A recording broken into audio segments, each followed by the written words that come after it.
नमस्कार मित्रांनो, माझं नाव शमिका. आज मी तुम्हाला सांगणार आहे की माझ्या शेजारी राहणाऱ्या एका तरुण मुलाने माझी कशी आग शांत केली.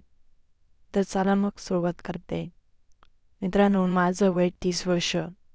मला 5 वर्षाचा मुलगा देखील आहे. माझा नवरा देखील देखणा आणि रुबाबदार आहे. माझं लग्न झाल्यानंतर अनेक वर्ष त्याने माझं चांगलं काम वाजवलं होतं. पण आजकाल तो माझ्याकडे बिलकुल लक्ष देत नव्हता.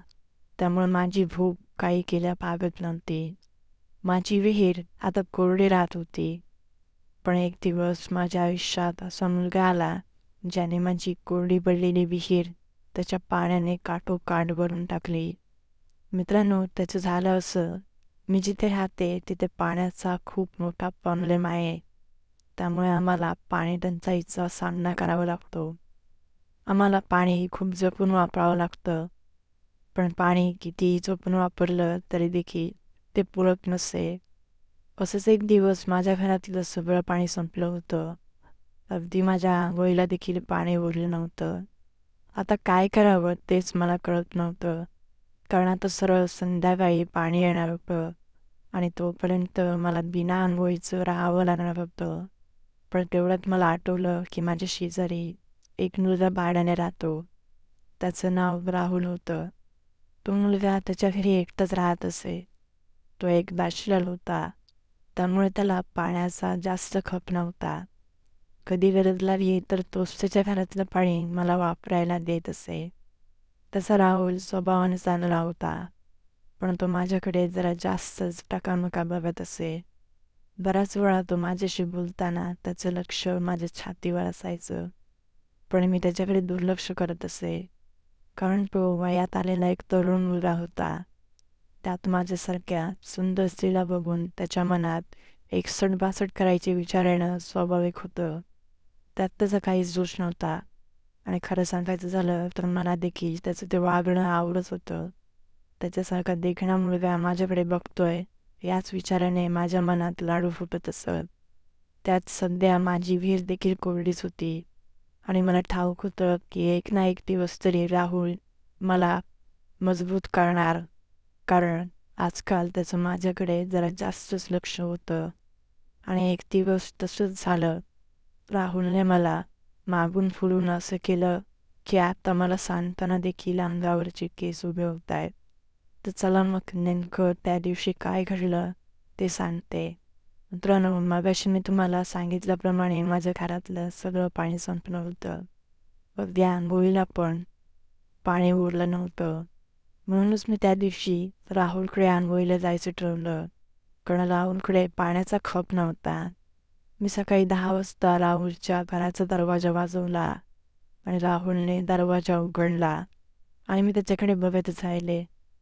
तो नुकताच झोपेतून उठला होता आणि तो उघडा होता. त्याचं दणकट शरीर मला स्पष्ट दिसत होतं. त्यात नुकताच झोपेतून उठल्यामुळे त्याचा बाबूराव पण पॅन्टीतून फुगलेला दिसत होता. माझी नजर त्याच्या पोपटावर गेली. तसा तो म्हणाला, "अहो वहिनी, आज एवढं सकाळी माझ्याकडे काय काम काढलं?" त्यावर मी त्याला म्हणाले, "आता माझं तुझ्याकडे काय काम असणार? तेच नेहमीचं. आई, माझ्या घरातलं सगळं पाणी संपलंय. जरा तुझ्याकडे अंघोळीपुरतं पाणी मिळेल का?" त्यावर तो म्हणाला, "ओ वहिनी, तुम्ही पण ना. तुम्हाला मी कधी नाही म्हटलंय का? वाटल्यास माझ्याच घरी अंघोळ करा आणि हवं तेवढं पाणी वापरा." मित्रांनो, मला पण त्याचं पटलं. मी लगेचच माझ्या घरात जाऊन माझ्या अंघोळीचे कपडे आणि टॉवेल घेऊन आले आणि राहुलच्या बाथरूममध्ये शिरले. पण आत गेल्यावर माझ्या लक्षात आलं की राहुलच्या बाथरूमला आतून कढीच नव्हती. आता काय करायचं मला कळत नव्हतं. शेवटी मी ठरवलं की पटकन आंघोळ करून मोकळी होते. तसंही राहुल मला आंघोळ करताना बघण्याची हिंमत करणार नाही, म्हणून मी बाथरूमचा दरवाजा असाच बंद केला आणि आंघोळीसाठी कपडे काढून टाकले आणि बादलीतून 2-3 पाण्याचे मग अंगावर घेतले. पण तेवढ्यात असं काही झालं ज्याने मी दचकले. कारण कोणीतरी बाथरूमच्या दरवाजाला बाहेरून धक्का मारला आणि आतून कडी नसल्यामुळे दरवाजा उघडला गेला आणि मी समोर बघते तर तो राहुल होता. आता मला राहुल खालूनवरून बघत होता. त्यात मी बाथरूममध्ये बिना कपड्यांची होते.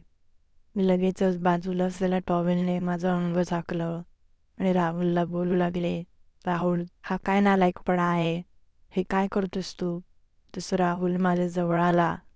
त्याने माझ्या अंगावर असलेला टॉवेल खेचून बाजूला केला आणि म्हणाला, "वहिनी, आता नाटक करू नका. मला पण कळतंय तुमच्या मनात माझ्याबद्दल काय विचार आहेत ते. तुम्हाला पण तेच हवं आहे जे मला पाहिजे." असं म्हणून त्याने मला कुस्करायला सुरुवात केली आणि माझ्या डिक्कीवर चापट मारू लागला.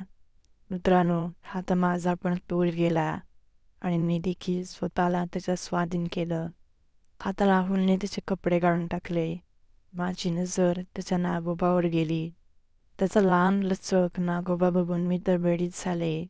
आता तो खाली बसला आणि माझ्या दोन्ही मांड्यांमध्ये जीभ टाकून माझी चिवराणी चाटू लागला.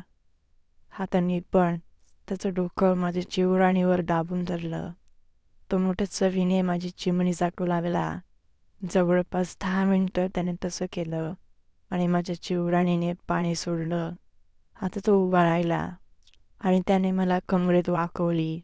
मी पण भिंतीला हात टेकून खोळी झाले आणि त्याने त्याचा बाबूराव माझ्या चिमणीच्या तोंडावर ठेवला आणि एक दणका दिला. तसा त्याचा नागोबा पटकन माझ्या आत गेला. मी वेदनेने विवळत म्हणाले, "अरे राहुल, हळू जरा, घाई नको ना करूस."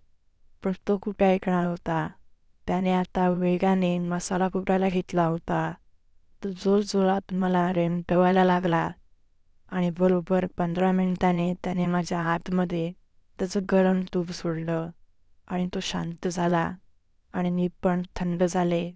मित्रांनो, त्या दिवसानंतर राहुल आता वेळ मिळेल तेव्हा मला आडवी घालून करत असतो आणि मी देखील त्याच्या अशा वागण्याने सुखावत असते. मला देखील खूप मजा येते. तर मग मित्रांनो, आज इथेच थांबते आणि पुन्हा तुमच्या पुढे अशीच एक नवीन कथा लवकरात लवकर सादर करते.